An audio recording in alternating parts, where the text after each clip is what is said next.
testing tool that's built in. And I've heard a lot of people say over the years that they can't afford to split test, as in have, 3 or 4 different variations of their ads, their calls to action, their copy, their images, even their landing pages and emails. But the truth is, you really can't afford not to split test, because more often than not, we actually don't really know what's going to perform the best until we test it out. And we're also all sort of bringing in some form of bias into our digital marketing work based on past experience.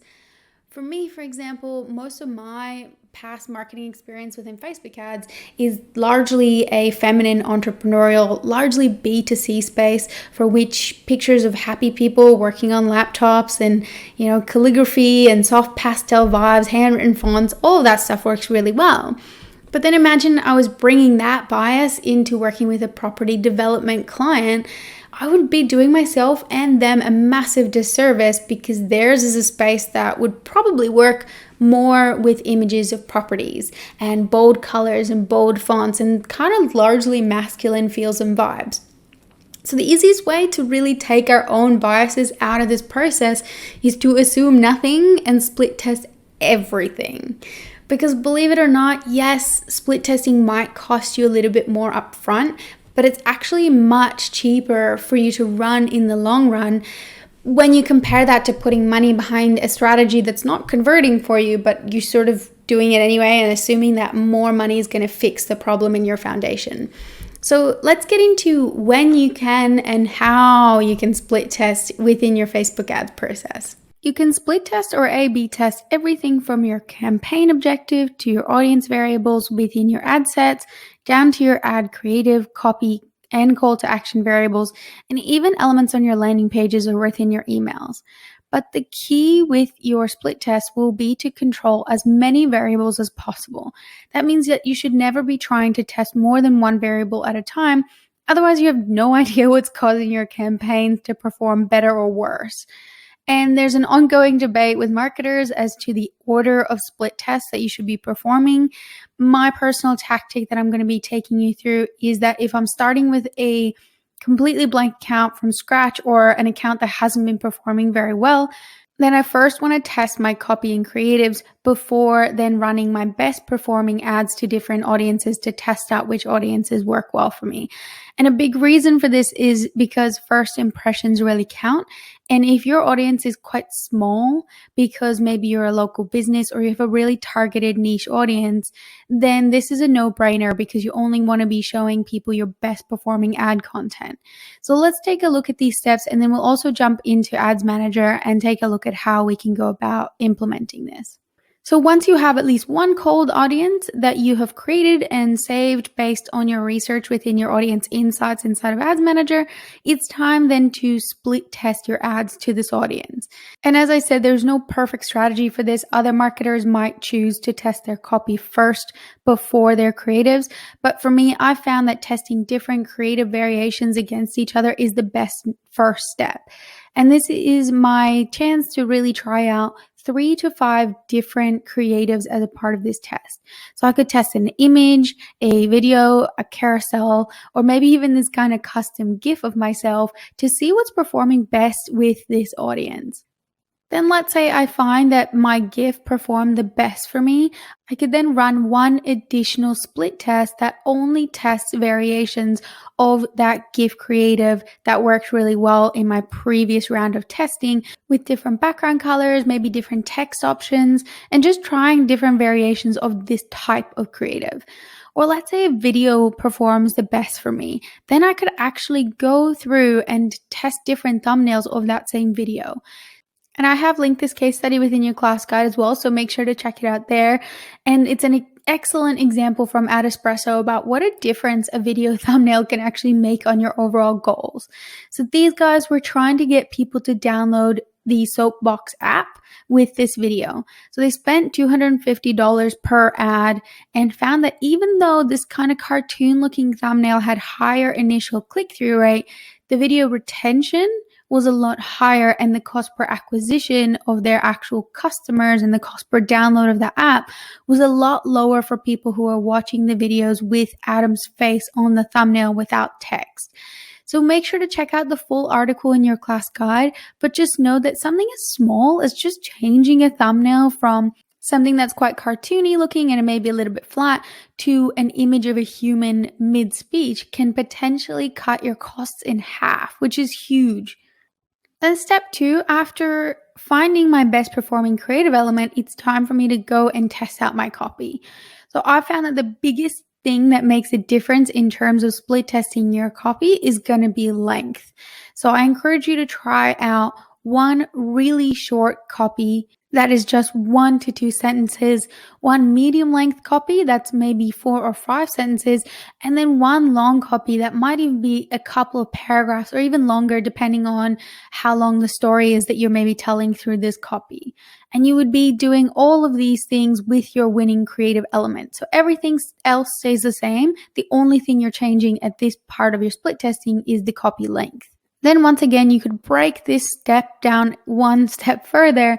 If you find that maybe shorter copy works really, really well for your audience, you could run an additional test with using this short copy length, but maybe one with emojis and one without, and then maybe one that's still really short, but one with a slightly different version of that short copy. So you will probably find that your creative and your copy will make the biggest difference in terms of your split test. But if you do have a little bit more budget to play with and you want to run some more tests, then the next step would be for you to test some calls to action. So you could select one button to say learn more and another one to say sign up, like in this example here, or it can say shop now or download. And then you could go further to test a couple of different headlines. So, one could say click through to get your free offer. One could say, hey, do you want to check out this free offer? And just slightly different variations at that stage. And then once that test is finished, you could then go through and test a couple of different descriptions that will appear below your headline.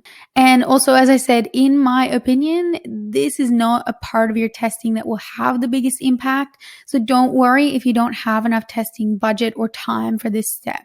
Also, because even though it's actually called a headline, it's not really a headline, is it? It appears after the copy and the image in our Facebook newsfeed in particular. So the headline may not make as much of a big difference in your split test for this reason, but your button CTA actually can make it quite a big difference. And in my opinion, if you're asking people to sign up for something or download something, then use the most appropriate button for this. And one thing to keep in mind as well is that not every campaign objective will have all of these buttons available. So keep that in mind, that if you're not seeing a button that you saw in your previous campaign, it could just be because you're using a different objective and Facebook is only giving you the options that are available for that campaign objective. Okay, so while step 3 is somewhat optional, step 4 is a must if you want to have great results.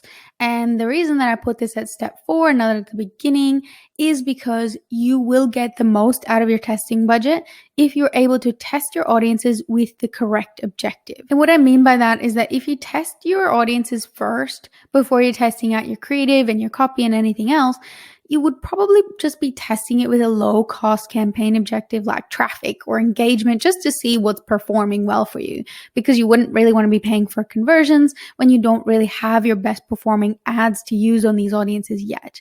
The problem with that is that you might find an audience that performs really, really well for a traffic or a video view objective because these are these sort of low cost objectives.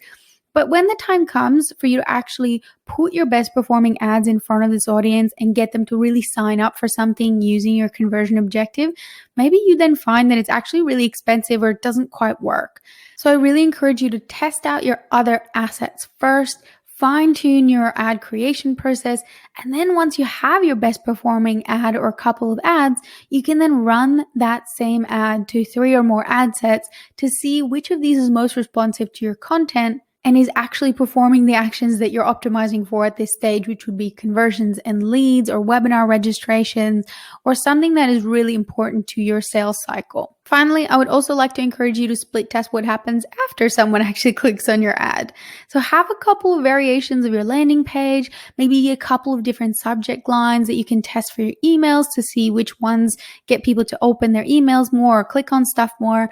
But if that maybe seems a little bit too intimidating because there are a lot of different elements that you could change on your landing page in terms of color and headlines and call to action buttons and everything else, then I have a bit of a shortcut for this. I encourage you to install a heat map tool like Hotjar on your landing page. And I've included this inside of your class guide. And it's a free tool. And even on the free version, you can utilize some of the really cool features. So here's how it will look once you set up a couple of heat maps for your landing pages. And I can just jump in here. And this is one of the free offer or free trainings that I have where I've installed Hotjar. So I'm currently looking at desktop recordings, and I'm looking at clicks particularly. So I can actually look at where people are clicking on their desktops, and when I hover over it, it'll tell me exactly how many clicks that is. And I can pretty much see that really people are only sort of clicking on the places that I want them to click, which is exactly what we want.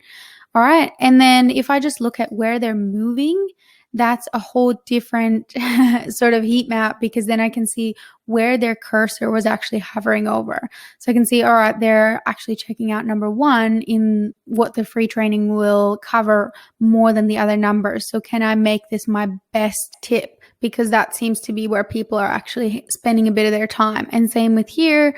So that's where people are sort of moving around. And in terms of scrolling, this is going to become the important bit, because it will tell you where people are maybe tuning out. So I've got 100% of people who are making it to my embedded form, which is great. And that's exactly what I want. But then by the time they get to the bottom, there's only 38% of visitors that reach this point that were using desktop to access this landing page. So if maybe my embedded email form was actually the bottom, that's a problem, right? Because that means that 60% of people aren't even seeing it because they're not even scrolling that far. So that is exactly how I actually ended up moving it up here, because I realized that it was a little bit too far down, and it's actually the first thing I want people to see, and then a little bit of an explanation of what they're going to get. But some people are just ready to sign up straight away. They don't need to know what they're signing up for. And then you can go through and analyze how this is impacted on mobile devices and on tablets as well. And obviously things are going to be a little bit different on mobile and on tablets. So you want to make sure you're going through and checking out exactly where your people are tapping, scrolling, and how they're moving through your page to really direct your future decisions about how to improve your landing pages. And in terms of actually running split tests within your ads manager, this is something that is constantly changing. And the current tools at the time of recording are not my favorite, but just so you know that there is a function for this, which is the A/B testing tool inside of ads manager. You do need to actually create a campaign and basically create it and publish it before you're able to run your A/B test. But at the campaign level, you'll be able to say, yes, I want to create an A/B test, and this is going to become our control campaign. And we can then split test that against one other campaign. So again, it doesn't allow you to sort of split test multiple campaigns at the same time. But I am going to show you my own manual way of doing this. So not my favorite, but just if you really do want to play around with this, you absolutely can. We would just go through just so I can show you what happens after you sort of create everything. Let's just say use existing posts, which means that we won't actually be able to split test anything on this level. And also we would want to make sure we are controlling our placement for our split test anyways. So we're not going to be using automatic placements. We want to be using manual placements, and we're only going to be split testing for the variable that we want to be split testing for. So this is really, really important, even though this is just a demo, but you want to make sure that when you're doing this, you're only split testing for one placement. And the newsfeed is my personal favorite just because it's really comprehensive and it's really easy to see what's working and what isn't. So I'd be happy to use this, and as soon as I hit publish, it's then going to walk me through some additional steps that I need to take in order to create my split test. So it's now saying select another campaign or create another campaign and select the variable that you want to be testing against. So again, I was using an existing post for this one. I wasn't creating it from scratch. So it's not able to use these as my split testing variable, but I can use a save audience, for example. And I can just go in here and select one of my other saved audiences to split test against. And then it's going to ask me for my total daily budget and also how long I want to be running this split test for. And based on what you put in here, it's going to give you a total estimated test power. If you hover over this, it's basically going to say you want to be aiming for at least 80% as your testing power in order to get the best results. So as soon as you sort of change this, whether you change your daily budget or you change the duration of your split test, it's then going to start giving you some different results here. Okay, so it clearly just wants too many things from me because this is an insane budget. That's unreasonable, which is why I don't usually go through their testing tool. And if you sort of run it for long enough, it's going to give you the green line. So yeah, this is going to give you a really good idea of which of your ad sets is performing the best. So if I create this, that's a lot of money. So I'm going to pause it very, very quickly because I didn't actually do anything in terms of my audiences. So I am going to go in here and make sure that that has been paused. But this is basically my A/B testing campaign, and it's got that initial ad set within it and then also my actual split testing one as well. I'm going to go ahead and turn that off, even though it's still in review, so there's no dramas. I would go and delete that. So that's one way to do it, and it will allow you to split test some things this way, but not enough, in my opinion. So my preference would be just for you to set your budget at the ad set level and then measure what's working and what isn't. And then also when you're testing your ad creative and copy, all you really have to do is go in and turn your ads on and off. So just go in and create an example campaign for this so we can have a look at a few things. The only thing I'm really worried about is restricting my placement at this stage so it doesn't give me some sort of weird, wonky suggestions for everything, because if I'm really running a true split test, then it just means that I want to be able to control my placement. So I'm going to be removing all this, and there's going to be some hidden ones in here for sure. Always. They're always going to try and make you advertise in as many places as possible, which is never good. So you want to be naming your ads based on whatever it is that you're split testing. But just for this purpose, I'm just going to label it ad 1. And this is going to be a split test of my ad creative. So I'm just going to select one ad creative here. Good with that. Text here. And this is optional and optional, so it doesn't really matter, but I don't think it's going to allow me to publish it unless I have a URL. So, cool. Awesome. Tracking, good. So all I would do with this, and I am going to turn it off before it sort of gets reviewed, but just so you know that this is how I would sort of perform a more manual split test. So I would go in here and say duplicate, and then it's going to ask you how many copies you want of this ad. And I'm going to say 4. All right, so then you just go in and customize them, swap out your creative, because that's the thing we're testing against. And that's it. Okay, so then you'd have ads 1 through 5. So I'm not going to go through and do all of them at this stage. But basically, they would all be different creatives or, different copies or whatever. You're only testing one thing at a time. But really, all I would do in that case is I would turn off all of them except for one. And so my ad set would have, let's say, $10 a day or $20 a day put towards it. But because I've turned the rest of these off, I'm only going to be running it towards this one ad. I would then let this ad get enough of a reach for me to determine some results. And also I want to make sure that the budget for all of these is going to be roughly the same. So I would let it get to 1,000 people reached, and then I would turn it off and turn on the next one. Turn it off, turn on the next one. Yes, it's a little bit more manual, but honestly, it's a lot better because you can essentially have all of your results in one place. So at the end of your split test, you'll be able to come in here and go, okay, I spent $10 in this one, $10 in this one, and how has that performed for me? So ideally, minimum 1,000 people reached not impressions, but reach, and you want to have between 4 to 7 results. Then once that test is done, you could continue building this out and go, all right, this is my best performing creative. Now I'm going to test copy, and then I'm going to test my calls to action, and keep doing that. If you are a little bit sick of manual labor and you do want to make this at least somewhat optimized and automated, just select the ad that you have turned on and jump into automated rules.